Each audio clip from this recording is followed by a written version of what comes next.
engine who can shunt and pull. He pulls both passengers and freight. At the docks and at the quarry. Percy's favorite job is carrying the mail. But sometimes Percy has so much to do, he ends up running late.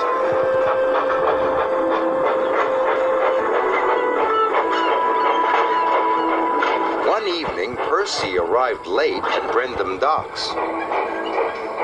You're late again, Percy, said the dock manager. I will have to speak to Sir Topham Hatt. Percy was upset. Percy returned to Tidmouth Sheds. The other engines were already asleep. Then Percy heard voices on the other side of the sheds. It was Sir Topham Hatt, and he was talking to Percy's driver. Percy tried not to listen, but he couldn't help himself. Percy has been tailed too often this week. He must go to the scrapyards tomorrow. Sir Topham Hatt wants to scrap me, gasped Percy. Percy worried all night long. The next morning, the sun shone and the birds sang, but Percy was too upset to notice. Sir Topham Hatt wants to scrap me, he cried, and all because I was late. Sir Topham Hatt wouldn't scrap a really useful engine, said Thomas. And you, Percy, are a really useful engine. Percy felt better until he noticed the time. I'm going to be late, he cried. Percy wished away. If he was on time, maybe Sir Topham Hatt wouldn't send him to the scrapyards. Percy's first job was collecting pipes from Brendam Docks. When he arrived, Cranky was still unloading. Hurry up, slow coach, wished Percy. I must be on time. I'll take as long as I like, said Cranky, and he went slower than ever. The moment Cranky had finished, Percy took off. He hadn't waited for the pipes to be tied down.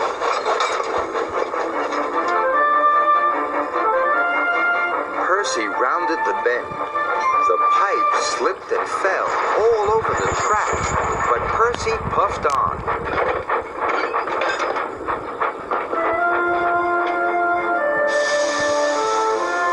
Percy thought he had delivered the pipes, so he chuffed away to his next job. Percy was to take some tar wagons to the workmen mending the roads. Be careful, said his driver. Tar is sticky stuff. But Percy wasn't being careful. He was going too fast. Percy charged down Gordon's Hill. He didn't see Gordon and the express until it was too late. Huh? The brake van passed Gordon, but the tar wagons didn't.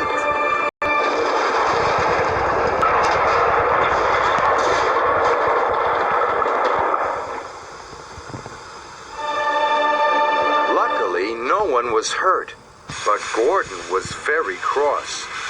Now look what you've done, he wished. What will Sir Topham Hatt say? Percy thought he knew. Oh no, he cried. I'm sure to be scrapped now. And so Percy decided to run away. Harvey was clearing away the tar wagons when Sir Topham Hatt arrived aboard Thomas. Where is Percy? He said. He has caused confusion and delay. Gordon didn't know. Just left very quickly, sir. He heard you at the shed, sir, said Thomas. He thought you were sending him to be scrapped. I think I need a word with Percy, said Sir Topham Hatt. You must all help me find him. And so everyone looked for Percy. They searched high and They searched low. They looked to and fro, but they couldn't see Percy anywhere.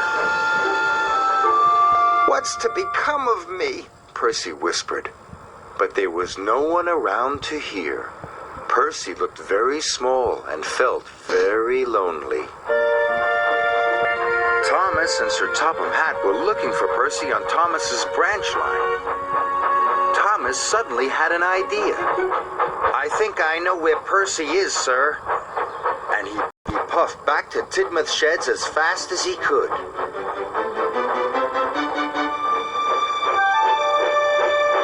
The sheds were very quiet as Thomas rolled into the engine berths. "Percy," called Sir Topham Hatt. "Are you there?" "Please don't scrap me, sir," he said. "I didn't mean to be late or cause trouble." Scrap you?" boomed Sir Topham Hatt. "Why, the very thought of it." And Sir Topham Hatt told Percy what he had really said. "I told your driver you had been working too hard, and that was why you were late.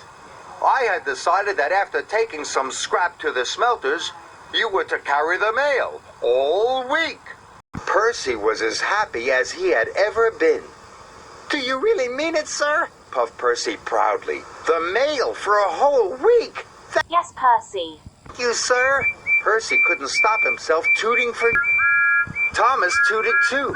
It was good to have his friend back. Percy carried the mail all week. He wasn't late, and he didn't make a mistake. Not one. And Percy decided never to listen to silly stories ever again, especially not ones made up by himself.